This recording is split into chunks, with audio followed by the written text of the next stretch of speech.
Hey, Tommy from the Run Testers with another first run review. In this video, we are going to be looking at the Adidas Prime X2 Strung.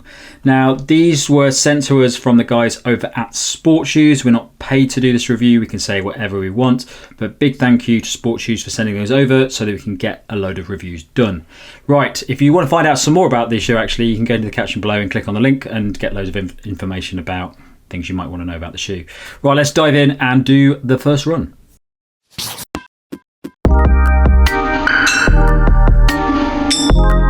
The Adidas Adizero Prime X2 Strung costs £250 or $300. It weighs in at 298 grams or 10.5 ounces for men in a size 8, and the drop is 6.5 millimeters.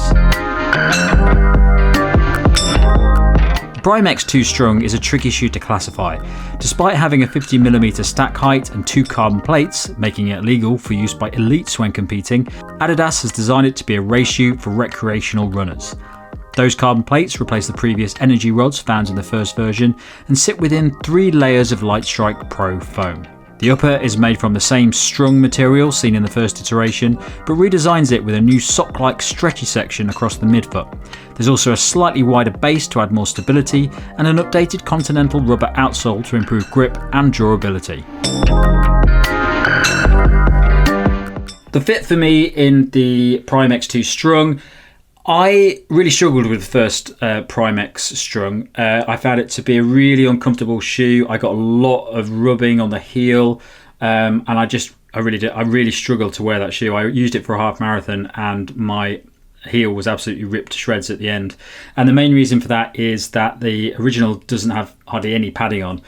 The new version actually doesn't have a lot either. There's a little bit on the inside of the ankle collar, but the actual heel is such a lean, pointy bit of fabric. I think it's a little bit softer on these ones, so I've not had any issues with it at all, and I've done a few runs in this shoe now. But what I would say about the shoe is that it's designed like a race shoe.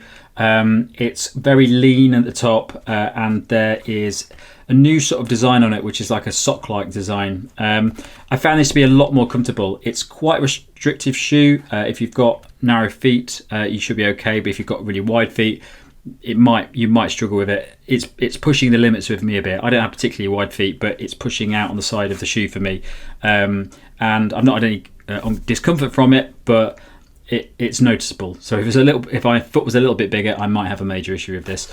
The other thing I would say is that there's not a lot of room before the toe box for me in these shoes.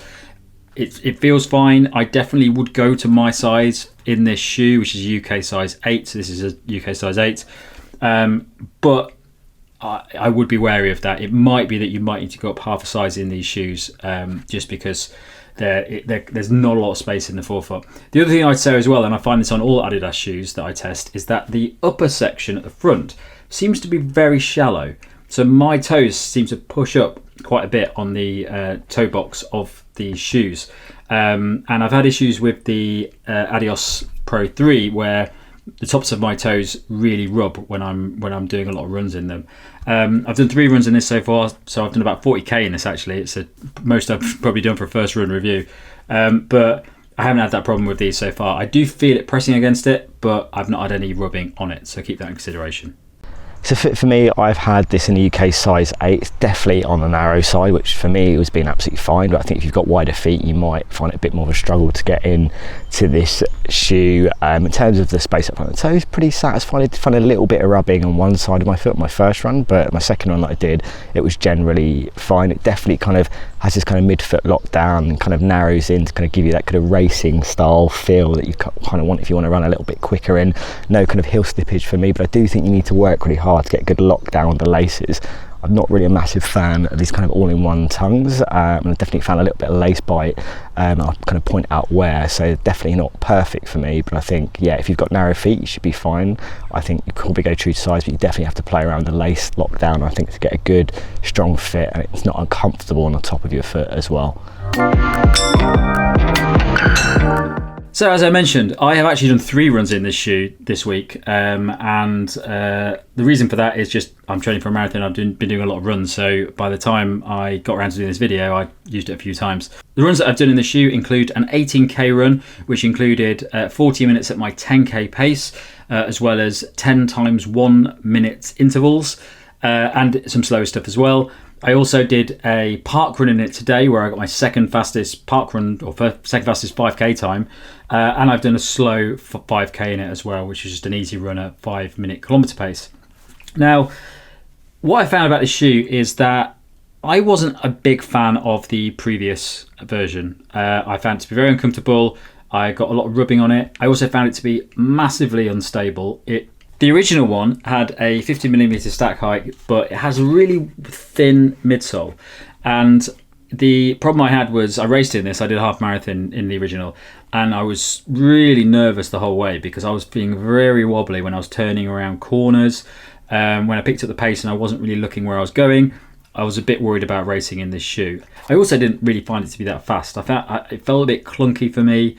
I couldn't quite work out what the shoe was really designed for. I know it was sort of meant to be a race shoe, but I definitely wouldn't have used it for races. It just felt too heavy for me.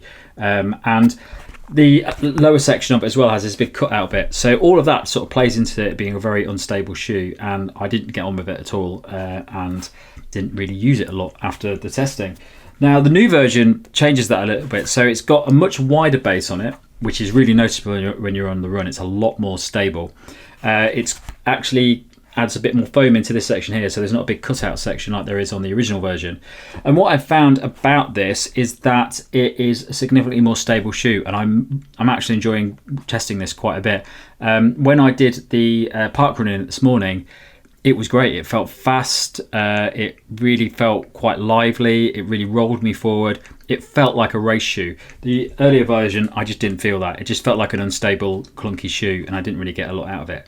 There's one major difference between these two shoes, in that the new version has dual plates in it, as well as 3 layers of midsole foam, Lightsrike Pro midsole foam, and the original has NG rods in it. So they're quite different in the way that they're actually designed. And I've heard some people say that the original version is a little bit poppier, a little bit more enjoyable, a little bit bouncier. I'd probably say that might be the case, but because of the instability, I couldn't run in that shoe and really benefit from those things. I was very careful when I ran in it. I think the new version might have lost a little bit of that, but I don't think that's a bad thing because it's a lot more stable, it's a lot more enjoyable, and I just feel like I can run faster in this shoe. When I did my 40 minutes at 10k pace, it felt great. It really just smoothly took me through that 10k really comfortably, and it felt absolutely great. And on the park run today, as I say, it felt really fast. Slow runs, it's much better than the original. It just feels a lot more stable, a lot more comfortable, and I just think it's a better all-round shoe now. Adidas talk about it being a race shoe. Obviously, if you're an elite, you can't use it, but for me, I actually think it is quite a nice race shoe now. I actually probably prefer to use this over the Adidas Pro 3 based on my testing so far. The only thing I would say is that it's quite heavy. It's quite a lot more. There's a lot more weight on it than the original. I think it's like 50 grams more or something, and although you can notice it when you carry it and you're holding it, I didn't feel that on the run. It does feel like quite a fast, efficient shoe. So I think it's a solid test, or my tests so far have been really, really good. I'm quite optimistic about the shoe, and I'm enjoying running in it quite a bit. Upper, I'm not too sure about. It's an improvement on the original, but it still feels a little bit restrictive for me, so I'm a bit wary about going longer distance in this shoe, because when I've done long distance in the earlier one, that's when I started to get the issues. So I will test it out over a longer run, maybe even use it for Berlin Marathon if it keeps going well in the testing. But yeah, solid first run in it. Very impressed. Okay, so into that run test, I actually did 2 runs in this shoe. First one was while I was away for a press event in Barcelona. I did kind of a 10k, but I split it up into 2 because I was kind of doing some sightseeing, so not my quickest pace, a lot of traffic to kind of navigate as well, traffic lights I will say. So I did kind of 5k to a point, and that was kind of 8 minute 30 minute watt pace, and then 8 15 minute mile pace back just because I was dodging a lot of traffic and a lot of people, and then I came back home. This morning I did a 5k run, kind of at 7 minutes 10 kind of minute mile pace, so something a little bit quicker. So I've been able to do some slightly kind of moderate pace stuff and also some slightly quicker stuff as well. What I would say is you definitely feel the stiffness of those, obviously the plates that you've got in here when you initially start to get going, and I don't think it lends itself to running a little bit slower in, but once you do kind of pick up the pace, it does feel really nice, feels exciting, feels very lively. It is a heavy shoe, but I don't feel like it weighs heavy. For me, when I got on this kind of flat stretches of roads and downhill, it's really kind of an enjoyable shoe to run in. I can also see it kind of pulls you back into your form, and I think that's to create that kind of stable kind of feel in the shoe, which I know previously, having not run in the previous shoe, I know maybe that wasn't the case, but it feels like you're getting more of that here, and you kind of see it in the video that I put in, that it kind of pulls your foot back into place. I think that's good. So the fact it's stable is a good thing. So yeah, it definitely feels better at the quicker paces. I don't think it's a shoe that's massively versatile into running slower stuff. It's not something I would probably want to feel comfortable running slow stuff, because it does feel a little bit stiffer, and you feel those plates. But outsole wise, pretty good. I did run through some kind of wet kind of areas, which is generally fine from a gripping point of view. You've got a good outsole in here, like Adidas always has. So yeah, all pretty positive so far. So from the fit kind of thing, I still need to play around with that to get that working. But ultimately, yeah, okay, not too bad. Looking forward to running a little bit more in it, definitely running a little bit longer in it, see how it handles, because I feel like it could work for kind of marathon training pace, half marathon training pace at longer distances as well. But yeah, we'll see in future testing. So my verdict on the Adidas Prime X2 Strung is that it's a vast improvement on the original. It may have lost a little bit of the bounciness from it, a little bit of the liveliness, but what it loses in those things, it gains in stability, and it gains in just overall performance. It just feels more stable. It feels like it's a nice, consistent cruiser. The upper is a bit more comfortable for me. I just think it ticks a lot more boxes than the original, and it's a bit of a less of a risky shoe for some people. I definitely wouldn't have suggested a lot of my friends wearing the original, especially more beginner runners, those sorts of people, because it was so wobbly, and if you go over in a 50mm thin shoe, you're going to go have some issues. This just feels a little bit more stable. I think those updates have been really good, and I like the I like the feel of the new carbon plates. It just feels a little bit more efficient and enjoyable for me to run in. So very positive first run review, and I'm looking forward to doing a lot more runs in this. I think it's going to be a big feature in my rotation for the next few months. So some initial thoughts on the Adidas Prime X2 Strung. I think I've got that correct. I'm going to always struggle with that. Definitely feels like me, sits in that kind of category of super trainer style shoe, take pressure off your kind of top tier or kind of your racing shoe, obviously, to give you that feeling of it, but also give you something that can work for longer distances and let you run a little bit quicker, and something that's obviously gives you a bit more durability in life as well.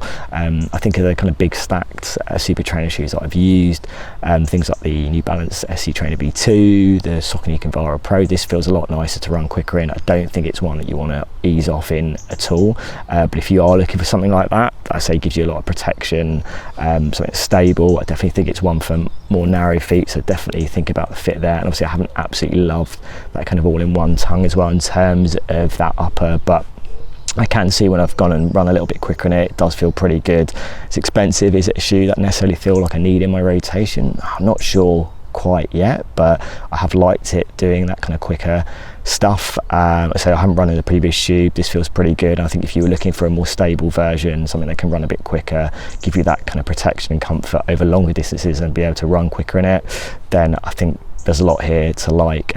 It is expensive, so that is something to keep in mind here too. But yeah, all good so far. To say, when I've run quicker in it, it's felt a lot nicer. When I've eased off, it's not felt fantastic. So definitely what I feel like is a kind of big stacked super trainer shoe that definitely is veering more to kind of your quicker runs, but I think can work on shorter stuff, and I think potentially, hopefully, it can work on the longer stuff as well too.